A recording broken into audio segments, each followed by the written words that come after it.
So welcome everyone.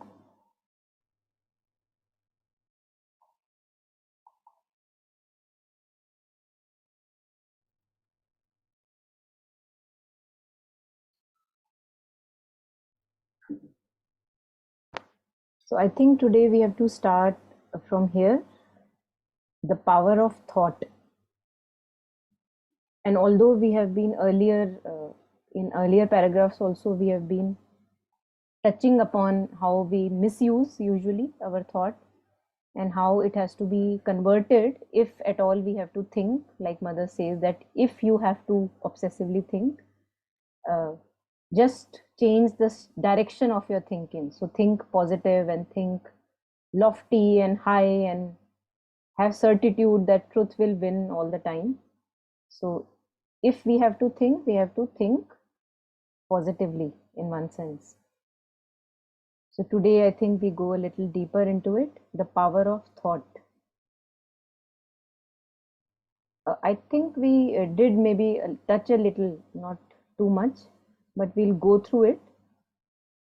The first few lines we maybe touched upon. So today we can just take upon the whole part at once. So anyone who wants to read, please take it up fully at once. Yeah.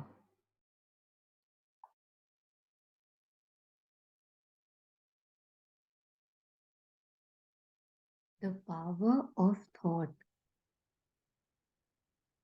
The mother.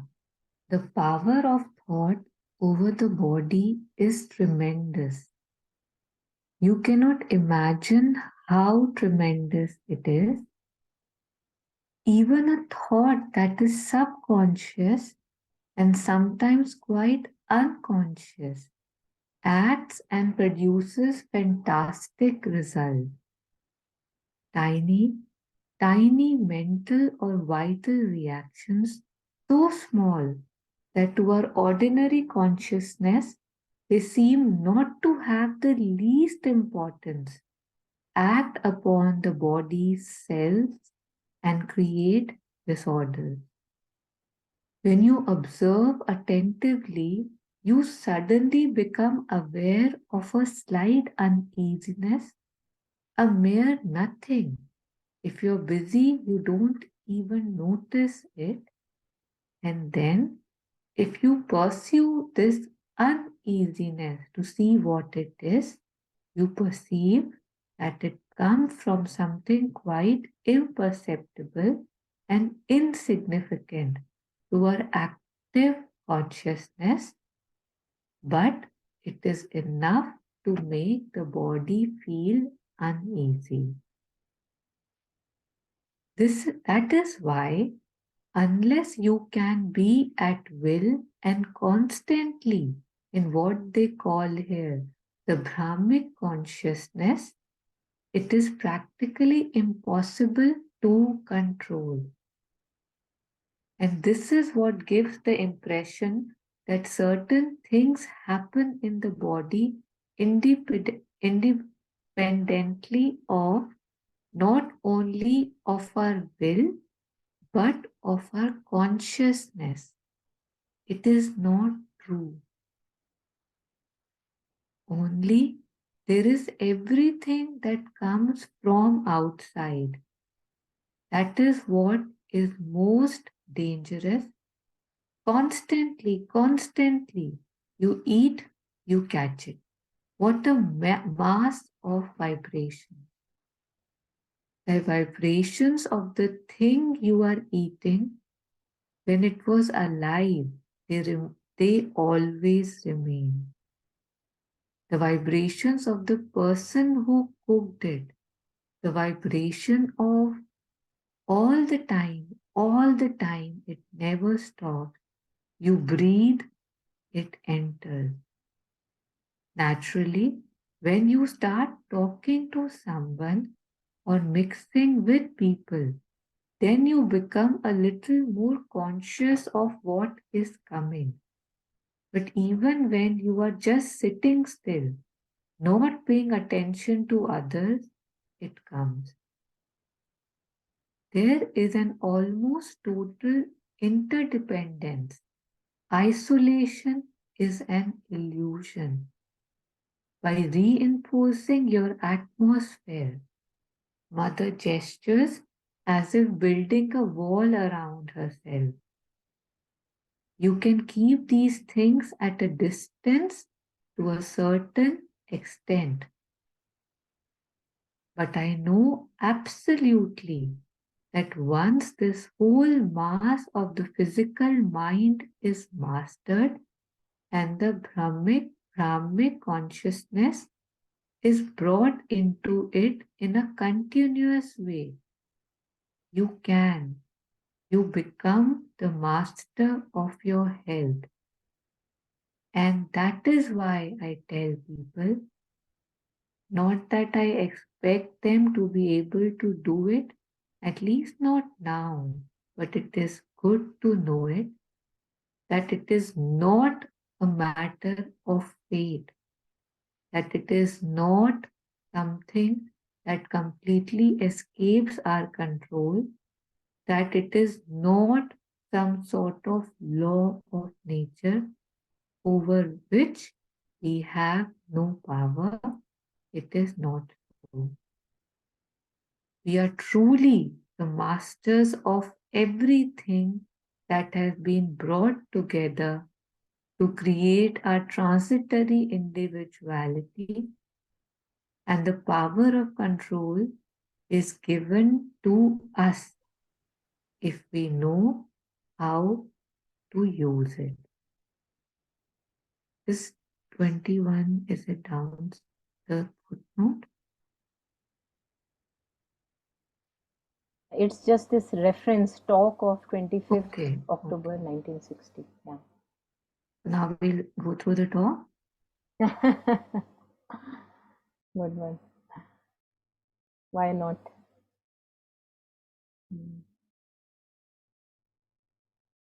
Yeah, so any thoughts, any reflections, anyone?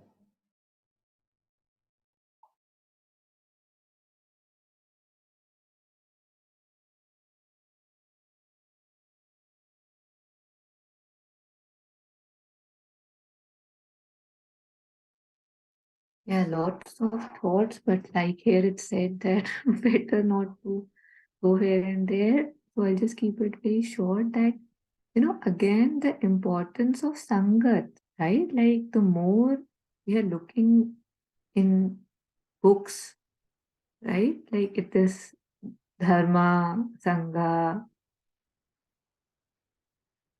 I mean, it's just amazing how much, like, Mother said it so directly that you might think it's not, right? You might think it's not, and yet it keeps entering, it keeps entering. So where you are, who you are with, what you're watching, where you are exposing yourself, who you're exposing yourself to, especially when we are beginning to, wanting to have that grip, that stance. And I'm sure with like how she said, slowly you would be the master. So it's very, I mean, it's nice to know with so much boldness and clarity, right? That it is so. It is so. I mean, if you choose to believe it, you can. And loved again, and happy to hear the last part too, that you are the master of, everything. If you are wanting to take that hold back, it is available to you. Those two things today. Thank you.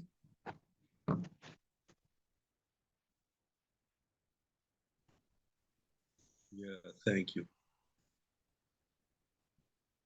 It's really, this last sentence was a really bold statement. I love to hear that.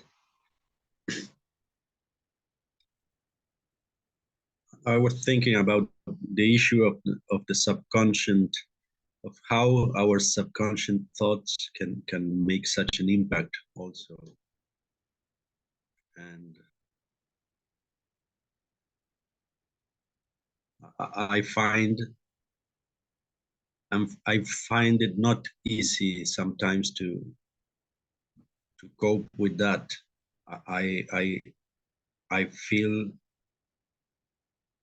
I have an underlying subconscious thoughts that are not good, and it's not always easy for me to understand how to work with that, how to dissolve them. Sometimes I ask Mother to help me dissolve these subconscious thoughts, but I'm not sure about how to work with that many times. Yeah, it's a very, very long process, and I think we somehow make it longer. It is a long process, but we make it longer because it takes a lot of time and lots of experiences of life, especially blows and difficult situations, that I become convinced that I don't have to engage and interact in that subcurrent, undercurrent flow of thoughts and stories that, the beliefs that are underlying, and we all are aware to a large or whatever lesser extent. We are aware of that undercurrent flow of thoughts and feelings and what all we believe in. I think that's why pain is considered so precious here. Like the why pain is a necessity, because through painful experiences we become purified. It's only when our present life begins to give us some pain and suffering, and we become dissatisfied with it, that no, I can't go on like this, that I begin to purify myself further. Otherwise, why would I purify? Because those undercurrent thoughts and feelings, or whatever one can be, eh, limiting beliefs, one can say, but they don't appear limiting to me. They appear very true to me. I believe in them. They are my precious jewelry. Only when the precious jewelry suffocates me that I become convinced, oh no, now I have to leave it. Now it's time to take a leap of faith. So it's good that pain comes in our state of consciousness, because otherwise, why would I leave it? Why would I turn to the divine? Why would I try to find Mother in my heart? Why would I do that? I would not. I personally, if I look at myself, if not for pain, I don't know how would I concentrate on Mother just like that. I would not. And more I get the pain, I get as if propelled towards the Mother, more. So two movements Sri Aurobindo talks about, which are necessary. He says they are necessary movements. One is installing in our heart, in the depths of our heart, Mother's presence. It's a necessary step. It may happen through infinite number of means, but this has to happen for each one of us. The other is an upward movement. So two movements, we don't know how they happen, whether they happen simultaneously or one after the other. Sri Aurobindo says there is no set formula, but this has to happen. And I've seen that the more I use my relaxing times, empty pockets of time, to feel that presence of the Mother. And he actually says, at a couple of letters, he also says that imagine Mother's figure, Mother's image, Mother's picture in your heart. Feel it alive there, make it more concreter, day by day, so that becomes your more living reality than those undercurrents and outer currents, which are, like Taru was sharing, the paragraph where we acting like a sponge. We are all like a sponge. Every time we are just absorbing things. Or either say a sponge, people who are scientific, they may say we are like a petri dish. So petri dish is like, you put a medium, like a, say for example, honey. For just layman, I would say honey. We use agar, that used to be a medium which we use on petri dish. And wherever you keep it open, in 1 or 2 days, you will see some or the other bacteria or fungus or whatever, it has started growing in the petri dish. Now, if you look at the environment, it is not there. You can't see it, right? You can't see it. You would say, what is there? It's a very clean environment. But you put the petri dish and you would know how clean that environment is. So, And it's also, I think, metaphorically very good test of our own purity. If I consider myself very pure, so I could be anywhere and no growth should happen. But with us, what happens is, put us in this environment, we begin to have anger and ambition and, oh my God, someone is triggering my nerves. So, and that is an aspect of our own purity. So you were talking of this subconscious patterns. First of all, they take a long time, and also we make it longer because we don't really work undistractedly on our sadhana. We don't. Let us be very frank about it. So much of glitter is around. So much of old or new attractions are there. If not old, there are newer attractions. And that destabilizes, then again we have to regain the stability, then again destabilize. So this keeps on happening for a long time. And we will see that people who have gone through some kind of really good blows in life, they become sooner purified because there is no option, there is choicelessness. Yeah.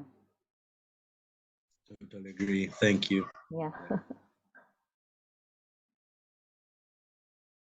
And again, the process is, as Mother says, long and slow, even for the best.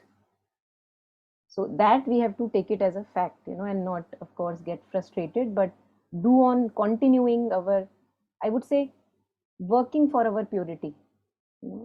And what is the purpose of psychic being here?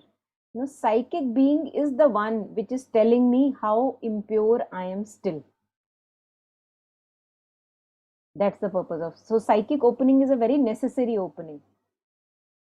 That's the light with which I see the darkness in my own being, and then transformation can happen. Yeah.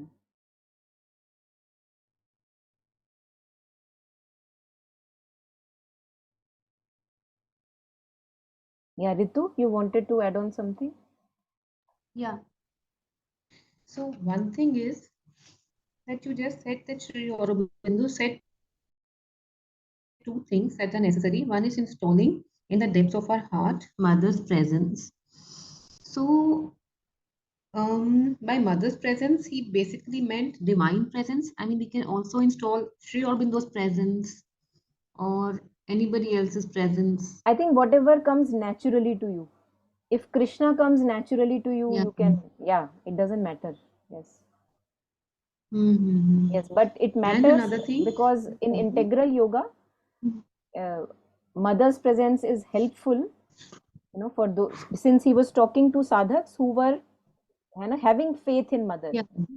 So that's why Mm-hmm. he uses the Mother's presence again and again. And also, the presence of Mother is especially for this purpose, which is to take us forward towards our own purification. So when the help is available, why not to take it? Yeah. But if Krishna comes naturally to me, or some else divine form or presence comes naturally to me, one can be, of course, start with that. Yes. And another thing, like this last line says, we are truly the masters of everything. And like Taru also just mentioned how important dharma and sangha is. But I somehow feel that I am so insincere that I feel like I have a coating, and whatever I'm reading or listening to, I don't absorb it. I mean, it's only till the level of reading and listening. It's not coming down to the level of practically installing it or following it. So this sometimes becomes very depressing, and it feels as if I won't go anywhere. I mean, I'm just moving around in Bilkul. Yeah, circles. yeah. And what is the, see, for a long time, whatever we are reading remains an intellectual conception or mental theorizing for all of us. Slowly, as you immerse into it, in a matter of years, months, days, whatever, to each his own, it actually, some part of it becomes a alive experience for you. Now when it becomes an alive experience for you, then you begin to have even more faith on the words, because then now you resonate even more. Oh yes, yes, I know this happens with me, like that. And you resonate even more. So slowly it opens. But at least this opening is, see who in you is able to see that, oh, I have a coating in front. There is an opening already which can see. This itself is a matter of progress. And what in you tells you that you are unfit for the yoga? The vital, of course. So yeah, this is the importance of reading. Because then we don't think, oh, I am unfit. We know that when this thought current is happening in me, that, oh, I think there is no point reading because I just keep on reading. All this is vital, the vital part in us. This is not truly you. So just know that the vital is throwing a tantrum. Nothing. What do you do when a child is throwing a tantrum? You ignore it, or maybe you relax. It's not a big deal, and you keep on doing your job as a parent or caretaker, whatever you have to do, right? And slowly the child is okay. In 1 day, 2 day, the child is okay. So when these negative suggestions come, which mostly come because of the vital, the unrestful vital, we just know as a part of the vital, this is coming. This is nothing innately mine. This is a collective thing. Everyone has a vital, and the lower vital is full of these negative suggestions. It's completely fine. Don't take it upon you. It's not the full you. It's just a part of you. Right? And then we can ignore these suggestions and don't entertain these. Basically. Yeah. So, and slowly as the psychic grows even more, this psychic consciousness which knows, oh, this is impurity in me and I have to work upon it. So it is the light that is shining in you. That's the psychic consciousness. So the more it takes charge and the more it turns to the divine, the vital helps now to work for the divine. अब वो tantrum throw करने बंद कर देता है धीरे धीरे. It takes time for the vital to fully change. It's not easy, but slowly as it turns to the divine, the mind also, the mental, the vital, the feelings, emotions, moods, all that, all, even the body, it all comes under the psychic influence. What do we mean by that? That there is a supervisor always trying to align us to the highest most possible. It's not a judgment person that's sitting over you. No, it's just aligning you to the highest most possible. Oh, this was not correct, let us make it more correct. So that's the psychic consciousness. Slowly everybody listens to that, the more it takes charge. Yeah. So it's already progressive, what you were sharing about, the very fact that you can see that impurity. And mother says that whenever you see any mistake or error in you, make the necessary progress and march on, move on. Don't dwell too much in guilt, shame, and, oh, I am not fit for it, because it is all vital drama. It is nothing. It will give you nothing. So stay there as little as possible and then move on. Thank you. It happens with each one of us. Yeah.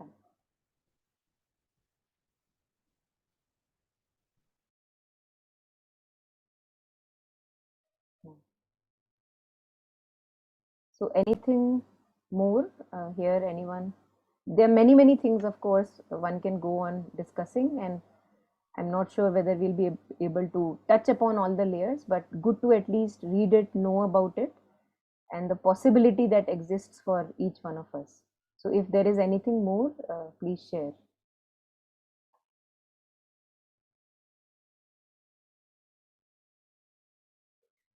Also, one thing which is coming to me, especially on this middle paragraph where mother shares that how it is just, we are like a sponge, it's just entering from everywhere. Now, the biggest enemy is lying within, which is our own mind. And when we are talking of a good company, we also have to give good company in terms of our mind. Because whether I am with a friend who is a good company for me or without a friend, the mind's company is always there with me. So what kind of thoughts am I harboring? So that's why Sri Aurobindo or Mother, they say, even if you have to think, you think of the divine. So because you have to think, you think of the divine.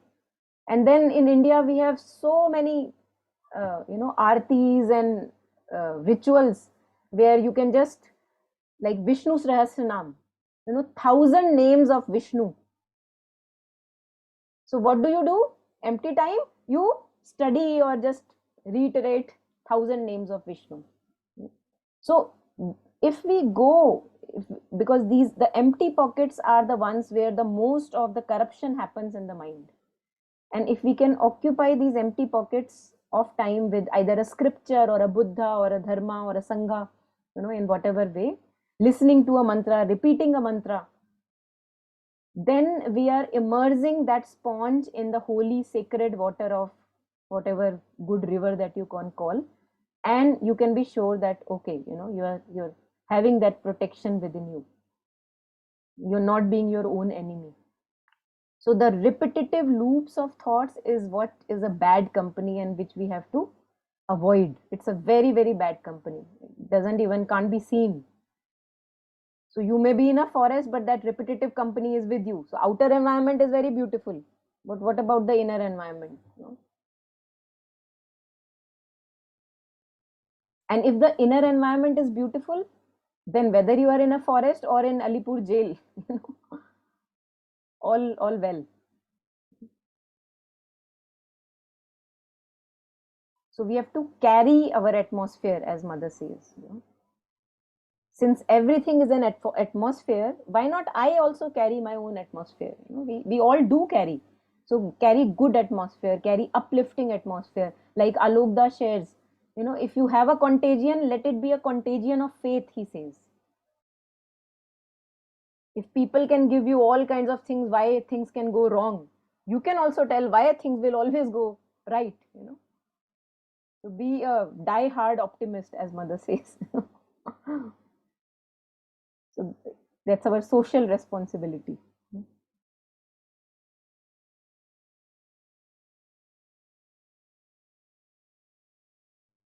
And in terms of physical illness, which is our present thing, that uh, as Mother says, that if you're not already a bit of an angel in thoughts and feelings, don't try to be an angel in the body, because it will fail. It will get on your face. You won't be able to sustain that much. So what happens many a times, we become vegan, or we change our lifestyle, eating just raw or whatever. The body is not ready for that. The thoughts and feelings have not been prepared yet. So the body, although you may be having all kind of a good diet, there is no harm about it, but it won't be very sustainable. And slowly, as we begin to change in consciousness, the thoughts change, fully turning to the divine, purity in thoughts, purity in feelings, lesser and lesser engagement in the undercurrent stories and storylines. You will see that the body will demand now very light, for example, food. That's a true demand. Now the body is also preparing, because the thoughts have been prepared, the feelings have been prepared. Now the body truly can want lighter food and not eating in greed. So Mother advises, and of course we can experiment with it, but Mother advises first transform your thoughts, transform your feelings, and then come to the transformation of food, for example. We sometimes do it in inverted manner, and that attacks us many a times. It backlashes. But that doesn't mean that, of course, we can't experiment. We do experiment, but it's not a sustainable, stable change that can happen. And we have seen that, for example, Mother, how much she was eating. Champak Lalji, how much he was eating. Then the requirement of the body also goes down the more we connect with the true source within. The requirement of sleep, the requirement of eating. In very little, you will be content. Okay, enough. The focus is not food. So that comes later. And we have very good examples for those of us who want to believe, and because these are stories now for us, and it has happened in the past, and now we may have all the skepticism about it, but there are stories of senior sadhaks in the ashram who were really dedicated and working towards integral yoga, the transformation of thought, feelings, and body. And we have stories, although we may not have photos, because at times sadhaks did not allow. For example, Champaklalji said, "Don't let anyone take a picture while I leave the body." That their bodies had something different than the usual rigor mortis, and there was a golden glow, and it was a smile, and it was kind of a victory still, although the body was dead, but it was still a victory over death. So you can't fool anyone, we can't fool anyone. It's a true realization. So you have left the body and it is there, the effect of that realization is in front. So we must make this use of this precious human life, not let it go waste. And we don't know how much time we have, so each day is precious, each moment is precious, each little experience which tells how much progress I have to still make is precious. We must make use of that.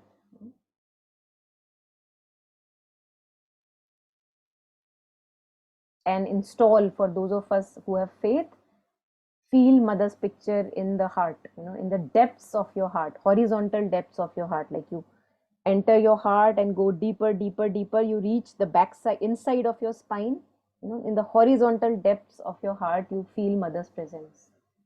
That's what they call fourth dimension.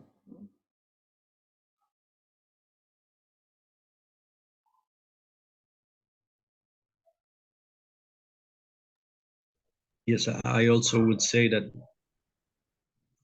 like, apart from this precious opportunity of being human, having a human life, is this particular moment in the world is especially unique. Like the supramental action is going on here, so it's especially precious to be alive at this moment.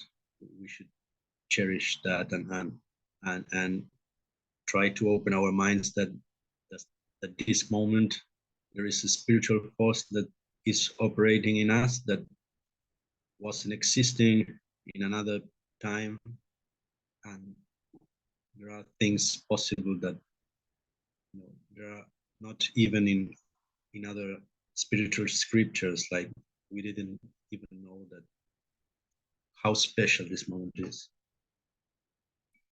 Very true, very true. And whatever challenges or difficulties we have right now in our yoga, as you are sharing, it's already made easier now. That's why it is like this. It's already the easier version of the difficulties that we have, because the spiritual pressure is there, that force is there. Yes, very true. Yeah.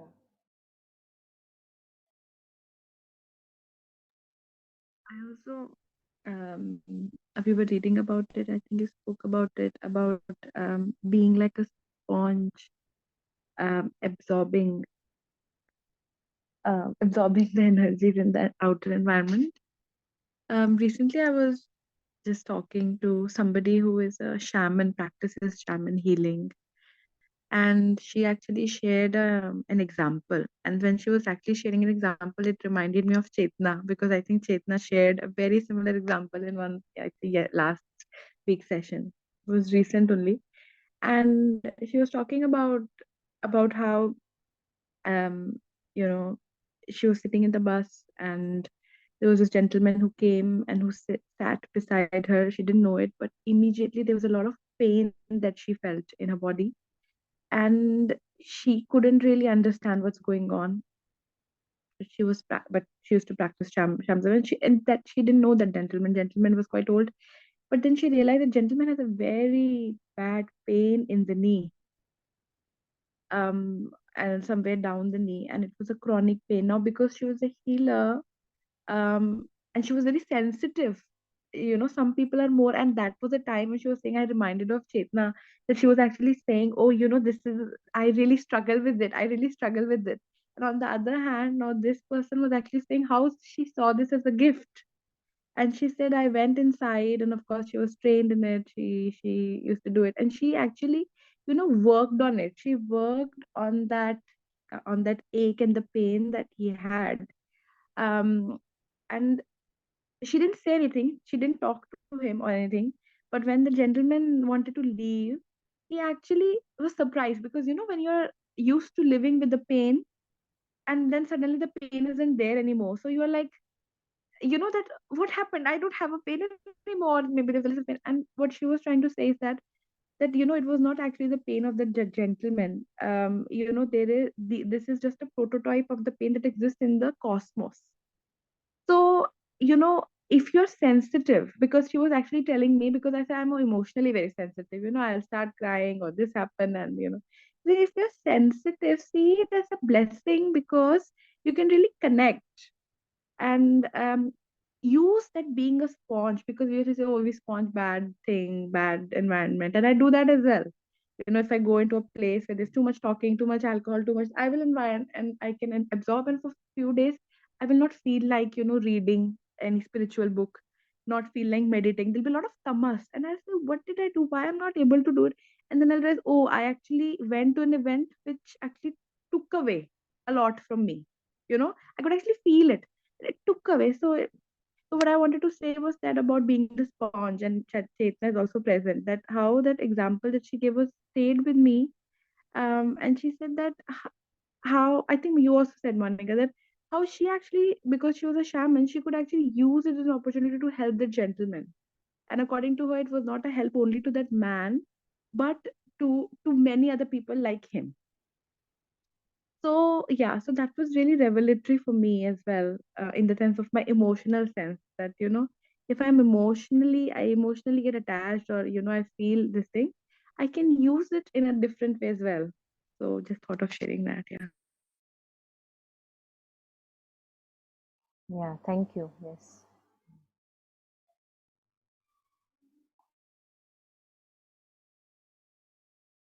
Yeah, anything more? Anyone? Yeah.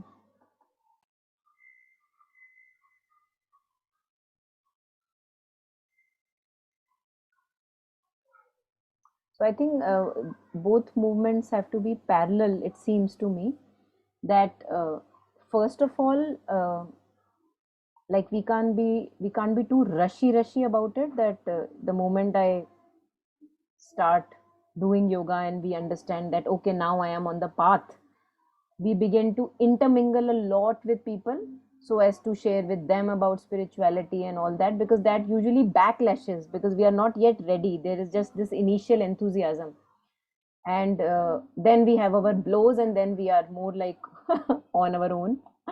And then so it's like a sapling, we have to know that parallelly we are all saplings. We have to have a fence around us so that we gain strength, in the meantime root even more in the true consciousness. And parallelly there are occasions where we are not like a sapling. There are occasions parallel, where you are more like a tree, and rather than taking in all the influence, right, like you were sharing, and like was there in this passage, like being a sponge. Now in that particular phase you are more like, you are able to give strength and more courage to that movement. So one example that mother shares is that I think there was a flight, and some accident was about to happen. I'm just recollecting it from my memory, so it could be a little bit here and there. And the mother said that one of those persons in the flight, he was truly invoking the divine presence within. Nobody else knew about it, but he was doing his job, inward job was being done. And because of one person's invocation, the accident was saved. So such is the power of atmosphere.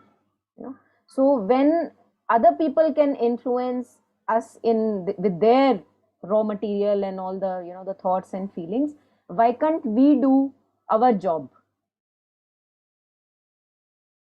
So I think both movements are very necessary to know where I don't have to go, to keep away from unnecessary entanglements as much as possible, and parallelly to strengthen ourselves regarding divine strength and invoking divine presence, so that at times we can also be a tree and spill out that courage and strength. And because as Mother was sharing, that we are all interconnected, we can't live in seclusion. Isolation is an illusion. And why isolation is an illusion? That even if I'm living in isolation and I'm working, for example, on my desire and lust and ambition or whatever little progress I am making, true progress, it is actually impacting the whole world of desire. So you're contributing, one drop of poison less in that world. So we are not in an isolation ever.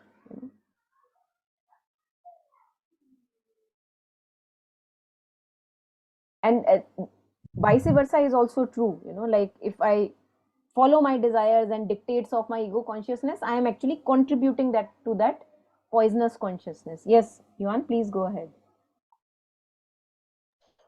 I remembered a little true story that a friend shared a couple of days ago. This was a Buddhist practitioner who was in a train station, and then some football fans, very angry, very, they were very angry and came in, and he was alone in the station. So some very angry man came and asked him, give me just one reason not to blow your head, something like that. And this man said to him, because you have a very good heart. And then this changed the mind of this and started talking, and we're like almost friends. It was a really beautiful story about how we can change being rooted in our hearts. Yeah, beautiful. Yeah, thank you. Very nice.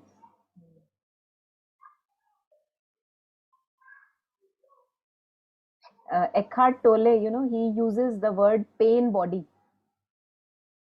That how when we are working from our pain body and the other person is also working from the pain body, that doesn't help anyone.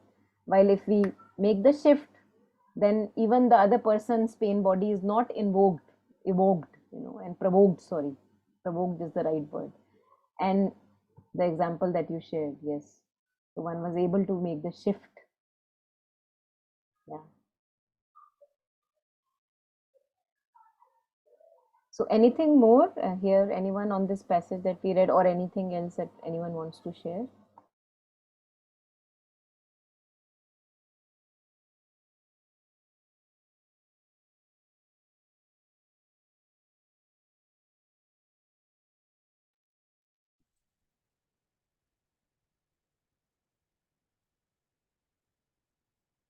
Yes, Virenji. No, I don't have anything to share at this point in time. I was just soaking in whatever was being spoken. Acting like a sponge. Yeah. Yeah. So, okay, I thought maybe we can end today shortly. I have some other things to look after today, so can't have a longer session. But today we can end us here with one of the prayers, uh, not really a prayer, but like a prayer, but a darshan message by the Mother. And some of us may have maybe read it, heard it. I think we also have it on the Living Lights website. So I'll just paste it in the chat window and I'll just read it out for all of us. So it says, make of us the hero warriors we aspire to become. May we fight successfully the great battle of the future that is to be born against a past that seeks to endure, so that the new things may manifest and we may be ready to receive them.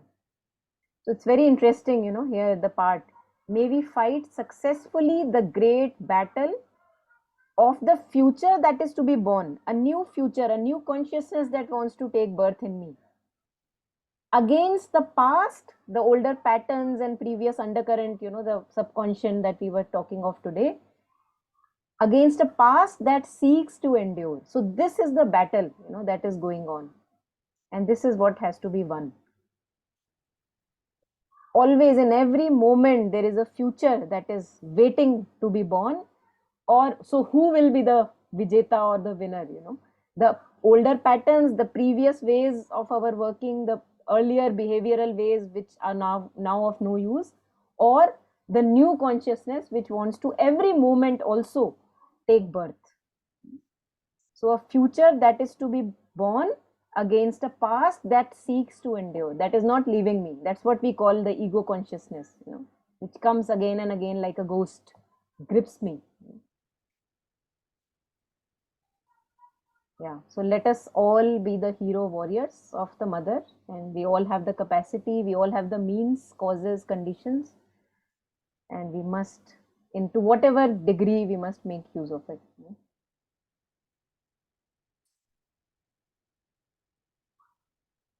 Yeah, so all the best, all of us hero warriors. Yeah, happy practice, everyone. Thank you. Bye. Thank you. Bye bye. Thank you, Monica. Thank Thank you. you. Bye. Bye bye. Bye bye. Thank you.